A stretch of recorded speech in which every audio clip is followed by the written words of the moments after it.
Hi everybody, I'm back with another video. This is going to be a casual get ready with me as well as a little makeup Q&A. I'm really excited about this video. I had a lot of people submit questions, so to everybody that submitted a question for this video, thank you so much. If I don't get to your question, I'm so sorry. I had to narrow it down. I don't like the videos to be too long. So I just want to start off by thanking you guys. So let's get right into it. So one of my favorite questions that was posed to me was from my amazing and talented cousin Emily. She specifically asked about what kinds of makeup do you take with you when you're traveling? What goes in your makeup travel bag? And I just thought that was great because I thought, oh, that's awesome. I just traveled recently and I can show you guys what I put in my travel bag and what my travel makeup looks like while we go through some of these questions. So I also wanted to give Emily a little shout out. She is a super talented animator and has been working on a new show called Your Daily Horoscope, and it's out right now on Quibi.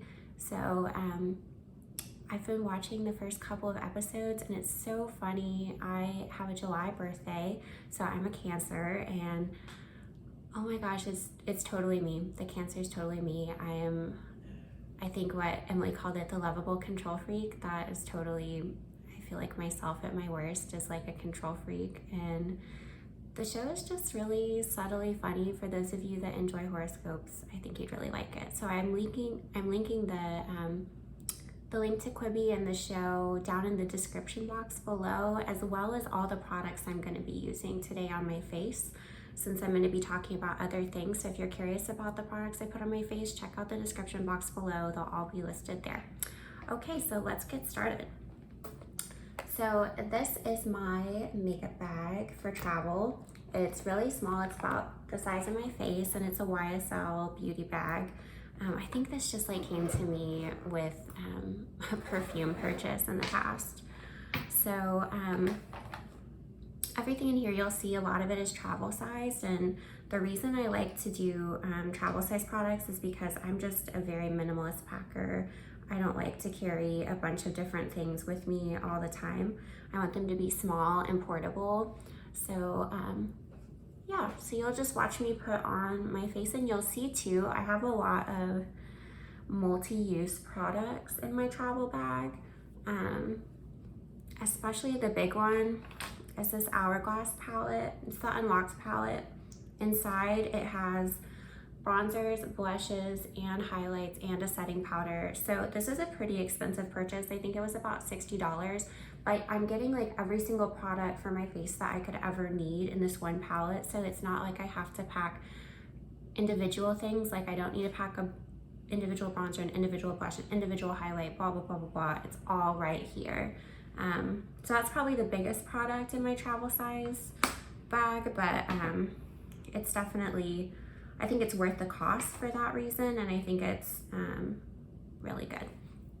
So this is just priming my face. So I had another question. This was submitted by my mother. Love you, Mom. What products are worth spending more money on buying high-end versus drugstore price? So I really had to think pretty hard about this one because I'm a big fan of the drugstore. I like the drugstore. I don't think that you necessarily have to spend more money on a product to make it worth your while or make it, you know, a good product. The drugstore is getting better at the stuff they're coming out with. And honestly, I think that's a good thing because the prices at the drugstore are higher now than they've ever been. The drugstore is not necessarily always the most cost effective anymore. I feel like it used to be, but now like L'Oreal products can be like $15 to $20 now, which to me, I feel like at the drugstore, that's almost that's a high price point. So that being said, there are, I've realized, one or two products that I really do prefer high-end, and one of them is eyeshadows, and specifically powder eyeshadows.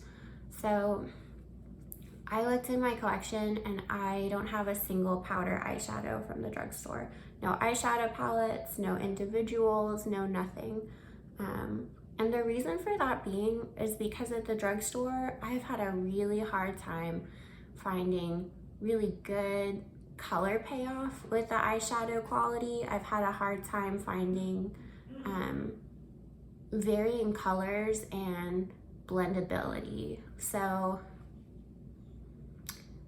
I feel like the color stories at the high-end palettes are just a lot more up my alley. They're more versatile, and then the color payoff is just a lot richer. A lot of times the consistency in high-end, it's more buttery, it's easier to blend and easier to apply. I don't find that I get the same kind of patchiness that I see at the drugstore. So in that regard, eyeshadow palettes for sure.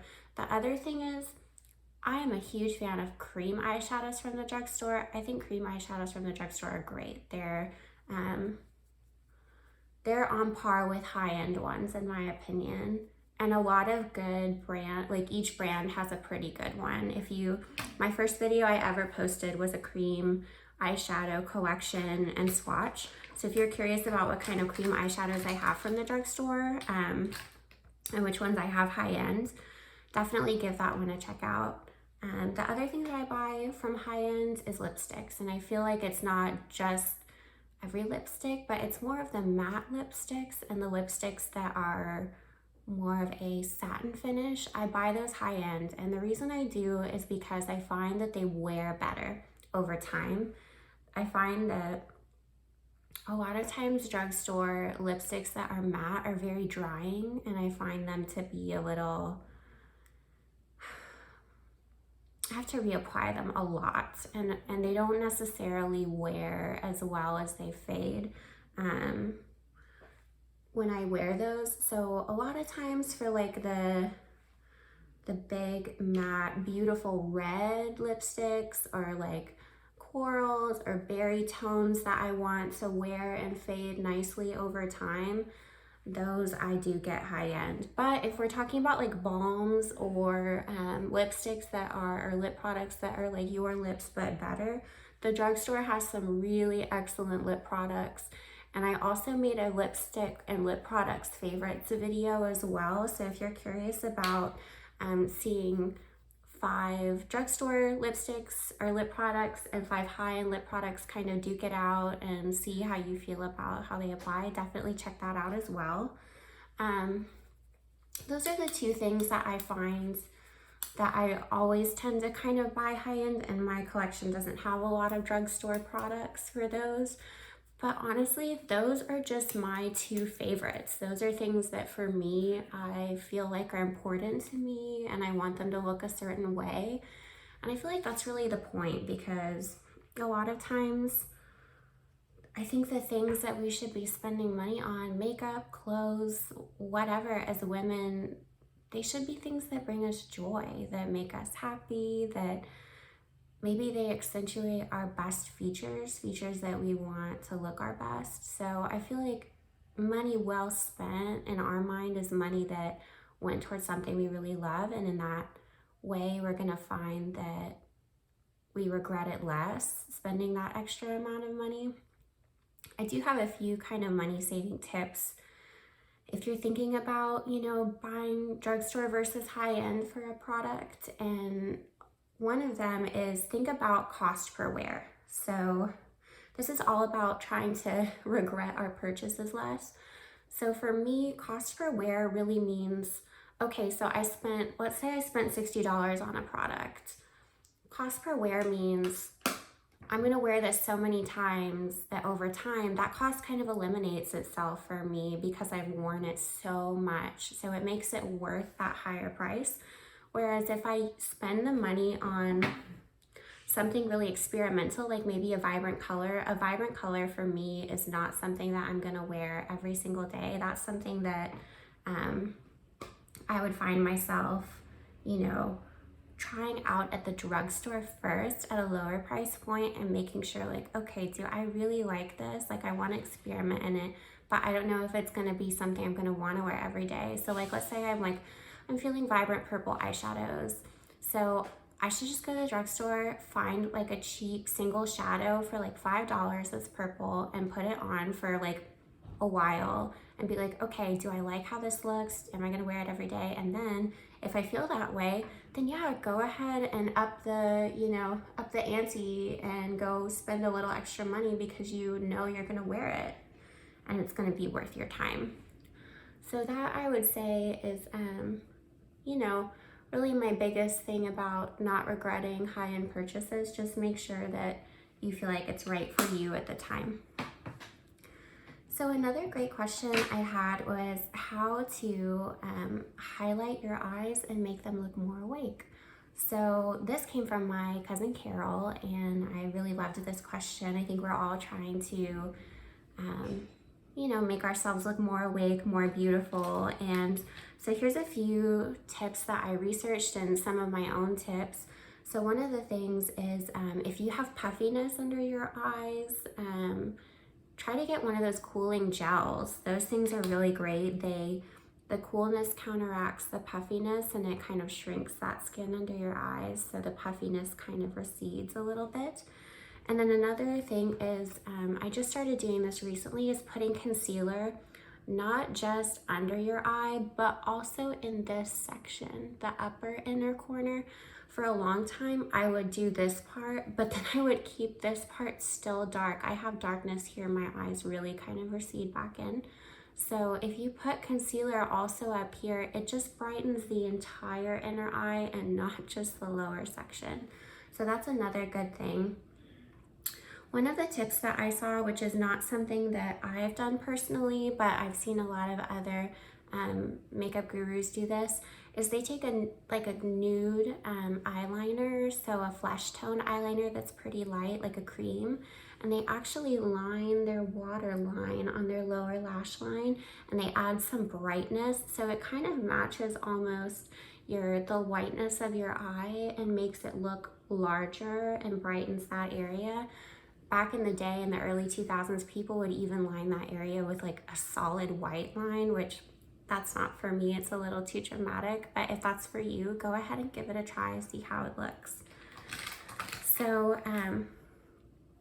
yeah, the other thing you can do is always make sure that you highlight the inner corner of your eye. Don't leave that dark or blank. Always give that, a little something to work with. This is another product that I use in my travel. It's a single NARS eyeshadow in the shade Lahore. It's just a beautiful cool tone, soft shimmer that's very like flesh toned. And I do this when I travel because it's one that I feel like it doesn't need, I don't need to make a transition shade go with it, and I don't need to add anything else. It's very beautiful on its own, and it literally takes up no space whatsoever in my travel makeup bag. That's another really great one. The other thing too, I've said this a couple of times, my eyeliner trick. I always do this so that I don't kind of close off my eyes and bring darkness into the inner corner. I start my wing at the center of my eye, and then I just go from there back out to the outer edge and do the wing like that. And it keeps the eye looking more awake versus bringing the darkness all the way in here and darkening up that inner eye.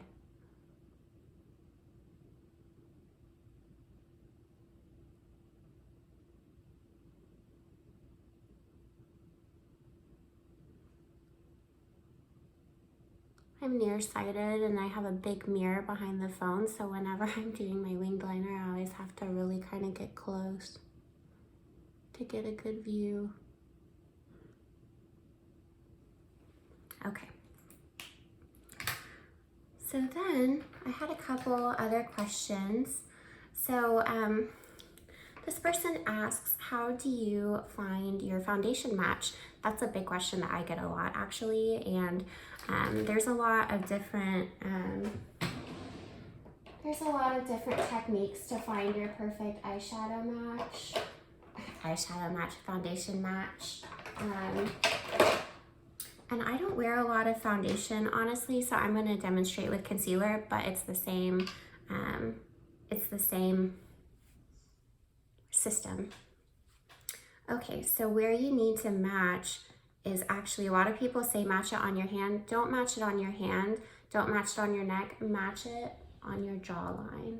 So I'm gonna swipe a little bit here of this product. I'm gonna swipe a little bit of this product. And I'm gonna swipe a little bit of this product.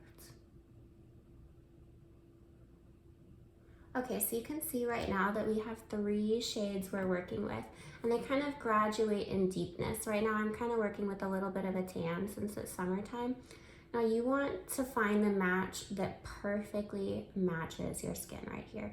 So I don't have any bronzer on this area. I don't even have any concealer on this area. This that the makeup is sitting on is just my skin. So as we can see, this is really light. This is obviously not the right shade. This middle one, we're getting closer. This is it's a fairly decent match. I'm still a little tan, so it hasn't quite disappeared. Look at this one. This one is really, really a pretty close match for my tan skin. And if we blend it out, it disappears. And that is how you know that you have a perfect shade match. So remember, always put them on the jawline, not the neck, not the hand, jawline. And that, folks, is really the best way that I found to do it. And of course, you know, you can always find that maybe you like a little bit tanner foundation, maybe you like a bit lighter foundation than your natural skin tone. That's your total prerogative. If you want to look tanner, you want to look paler, please, by all means, wear the foundation that makes you feel the most beautiful. If you're looking for a perfect match, that's the way to do it. And a lot of times the perfect match, it doesn't perfectly match your neck. That's why you always need to kind of, as you're doing your makeup, think of your neck so that whatever you put on your face goes on your neck and you get a good match. A lot of times in the summer, I find that my neck is shaded. I have a pretty prominent jawline, so my neck stays really pale even though my face will get kind of tan. So I always have to bronze my neck. That's what I find, but maybe you have something different. You just always want to go for seamless. And yeah, that's the way to do that. Easy enough. So my last question while I finish up my makeup is, what made you want to start a makeup YouTube channel? And I'm so glad somebody asked this because I mean, it's always fun to talk about your story and talk about what you're interested in. And watching other women do makeup on YouTube for me I've been watching for years. And I have so many people that I follow and love and admire. And for such a long time, I was like, no, I would never do that. I'm not good at makeup. I'm not confident. And just getting behind the camera felt really uncomfortable for me. And then probably about a month ago, I went and spoke to my cousin Carol, and we were both talking about cream eyeshadows, and my mother-in-law as well, Lori, and they were both talking to me about cream eyeshadows because we were all curious about experimenting more with them. And I thought, you know, I have a pretty big cream eyeshadow collection. I feel confident enough with these two ladies to share this with them and make a little tutorial so they could kind of see like what you could do with those. And so I made that video just on a whim, not super serious, just being really relaxed about it. And I really liked how it turned out. Of course, the original video was done in my closet, and the lighting was just kind of awful, and the camera was kind of not great. So over time, I've gotten a little better over the last few weeks, but I thought, you know, I did that video. Let's just put it up and see just kind of how the reception goes. And everybody was so nice about it and just really supportive. And I thought, you know what? I really enjoyed making that video just for me. I enjoy makeup, and I like putting on makeup for like every day and the real woman. And I just feel like this is a space that I can empower people and make them feel beautiful with what they already have and the beauty that God gave them naturally. So yeah, that's really kind of why I started it, and it's really been an absolute joy. So it's been great. Well, last but not least, I have my lip products in here, and normally I wear this Charlotte Tilbury, I guess you would call it like a, I don't know, it's like a hybrid. It's like a balm lipstick hybrid, and I kind of like it because of that reason. But I also always carry a clear lip balm when I travel too, and this is the EOS Clear lip balm.